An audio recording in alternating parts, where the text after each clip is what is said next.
पत्ता पत्ता बूटा बूटा हाल हमारा जाने है, जाने न जाने गुल ही न जाने बाग को सारा जाने है। मोहतरम अजीज भाइयों बुजुर्गों दोस्तों, गुज़श्ता जुमा में मुल्क की आज़ादी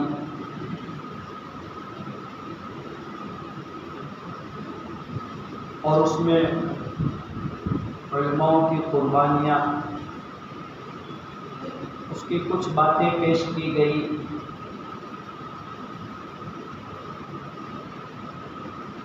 लेकिन वक्त की किल्लत की बिना पर पूरी वो कुर्बानियाँ आपके सामने बयान न कर पाया।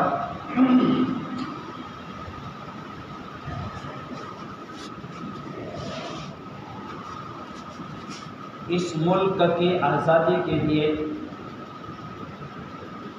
हमारे अकाबिरीन, हमारे उलमा और मुल्क के महापुरुषों ने जो कुर्बानियाँ पेश की हैं,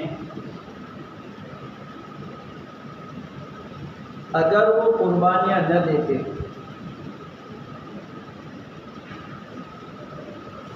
तो इस मुल्क में इस्लाम बाकी न रहता, इस मुल्क में मुसलमान नजर न आते।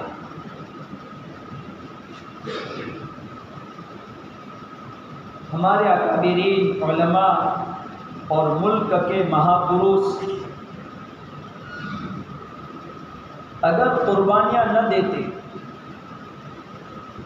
तो यहाँ मदारिस, मकातिब, खानकाहें, दीनी शोबे, दीनी तंजीमें और दीन की चहल पहल नज़र न आती। इसलिए कि गुज़श्ता जुमा को मैंने ये बात बताई थी कि इस मुल्क पर आज 100 से लेकर 1000 तक मुसलमानों की बाकायदा हुकूमत रही है। और उससे पहले 900 साल, 1000 साल बाज़े मुअर्रिखीन बताते हैं इस मुल्क पर मुसलमानों की इलाका वाइज हुकूमत रही है।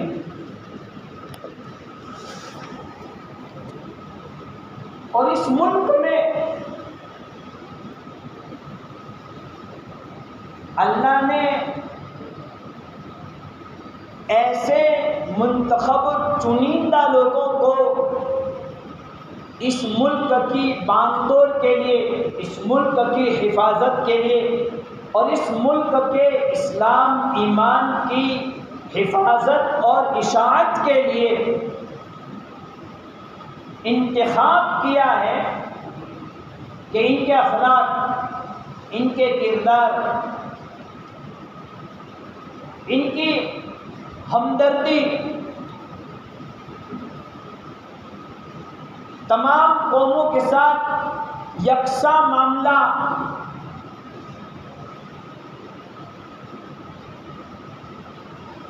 ये सारी अच्छी बातों को देखकर इस मुल्क में इस्लाम तेजी के साथ फैल रहा था। लोग ज़ौक़ दर ज़ौक़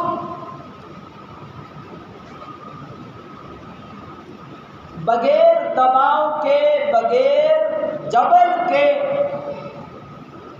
बगैर किसी साजिश के इस्लाम में दाखिल हो रहे थे। और ये बात मुसलमानों की तारीख़ में तो मौजूद है ही, लेकिन ये बात उस वक्त के हिंदू मुअर्रिखीन ने अपनी किताब में दर्ज किया है। उस वक्त के अंग्रेज़ों ने अपनी किताब में दर्ज किया है कि पूरी दुनिया में सबसे ज़्यादा तेज़ी के साथ इस्लाम ये हिंदुस्तान में फैल रहा था। अंग्रेज़ और यहूद चूँकि हमारे ख़तरनाक दुश्मन हैं,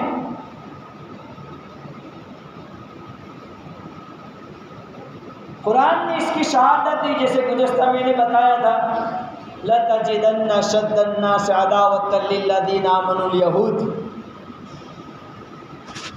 तुम्हारे सबसे ज़्यादा ख़तरनाक दुश्मन यहूद हैं। तो यहूद ने उस वक्त हिंदुस्तान का रुख किया।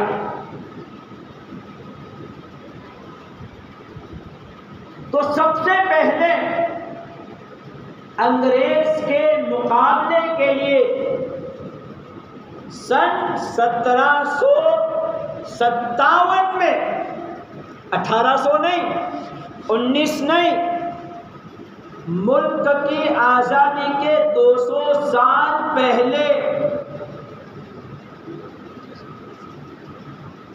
हम मुसलमान हमारी हिस्ट्री को, हमारी तारीख को, इतिहास को हम भूल गए हैं और दुश्मनान इस्लाम की तरफ से बुलाया जा रहा है।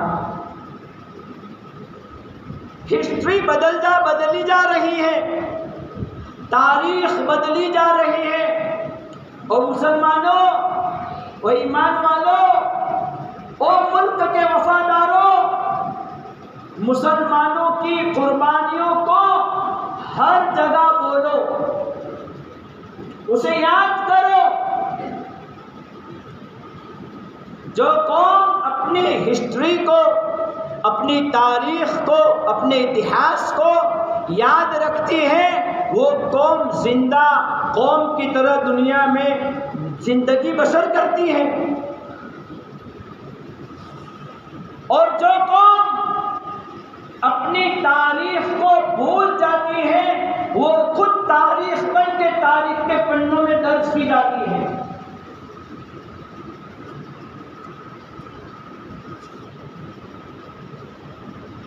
हमें सिर्फ 1957 याद है बस। अरे भाई 1957 में तो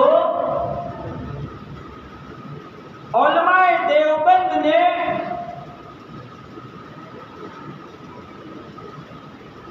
उन्नीस 1920 में 1920 में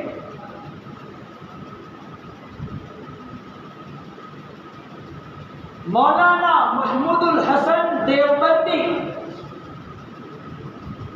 और मौलाना हुसैन अहमद मदनी ये माल्टा की जेल से रिहा होकर आए। अब माल्टा की जेल में क्या हुआ वो बहुत लंबा इतिहास है। यहां से इनको गिरफ्तार किया गया, कराची ले गए। कराची में जज के सामने खड़े हुए। जज ने कहा, हुसैन अहमद, आपने ये फतवा दिया है अंग्रेज के फौज में दाखिल होना और अंग्रेज का साथ देना हराम है। कहा, कल भी कहा था, आज भी कहता हूं और मौत तक कहता रहूंगा। जज ने कहा, हुसैन अहमद, आप जानते हो इस फतवे की क्या सजा है? हजरत के बगल में एक थैली थी निकाली, जज के टेबल पर रखी, अंदर से कफन निकाला, कहा, मुझे मालूम है, इसलिए मैं अपना कफन साथ लेकर आया हूं ताकि मेरी मौत के बाद कराची वालों को कफन तलाश न करना पड़े।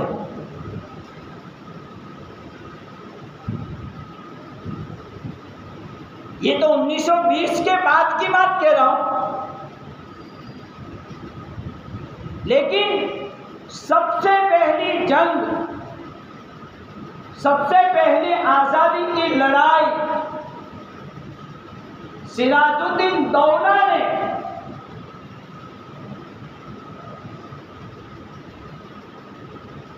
अंग्रेजों के खिलाफ 1757 में लड़ी। 1757 में। लेकिन पूरी तारीख में हजरत नबी करीम सल्लल्लाहु अलैहि वसल्लम से लेकर आज तक मुसलमानों को जहाँ भी नुकसान पहुँचा है वो अपने आदमियों से पहुँचा है, अपने लोगों से। आज भी, आज उलमा इतनी सारी मेहनतें कर रहे हैं, हम अपने कारोबार में मशगूल हैं, अपने बीवी बच्चों में मशगूल हैं, हमें मालूम नहीं इस वक्त हमारे अकाबिरीन क्या कुर्बानियां दे रहे हैं। लेकिन इस वक्त भी हमारी कौम में मुल्क के गद्दार बैठे हैं। इन मुल्क के गद्दारों की वजह से आज भी मुसलमानों को नुकसान पहुंचाया जा रहा है। और उस वक्त जबकि सिराजुद्दीन दौला ने, जो नेक आदमी था, सालेह मुत्तकी परहेजगार आदमी था, सीरियल मत देखो, ये सीरियलों में हमारे अकाबिरीन का गलत रोल बताया जा रहा है।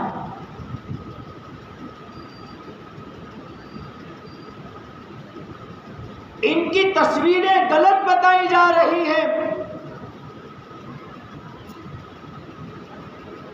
खैर, सिराजुद्दीन दौला अपने अंदर के वजीर की गद्दारी से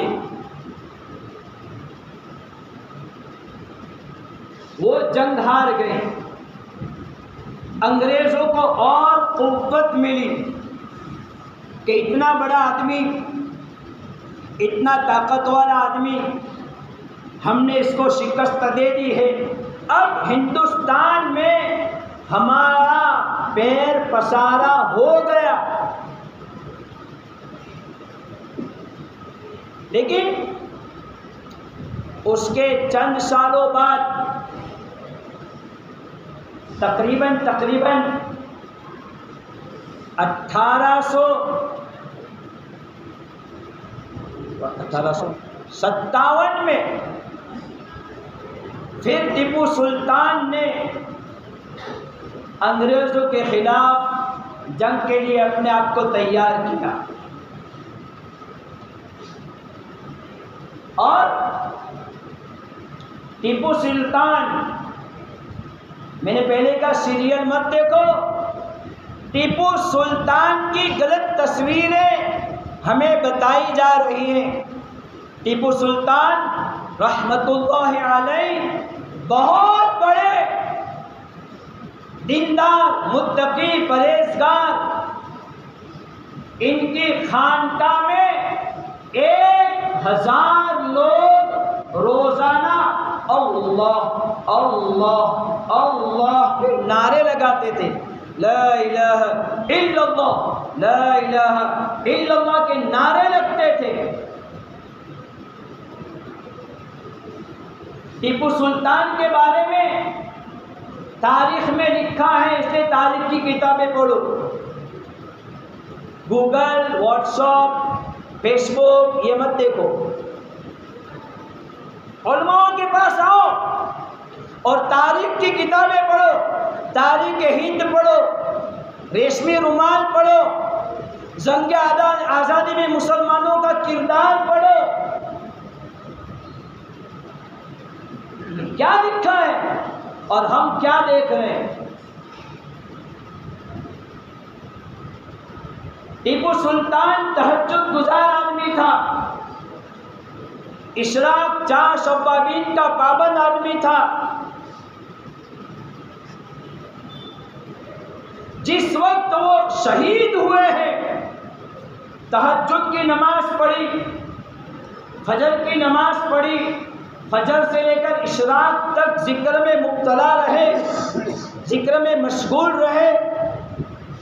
इशराक की नमाज पढ़ी और इशराक की नमाज पढ़ने के बाद निकले हैं। लेकिन यहाँ भी हमारे अपनों की गद्दारी की वजह से टीपू सुल्तान को शहादत वरनी पड़ी, शहादत लेनी पड़ी।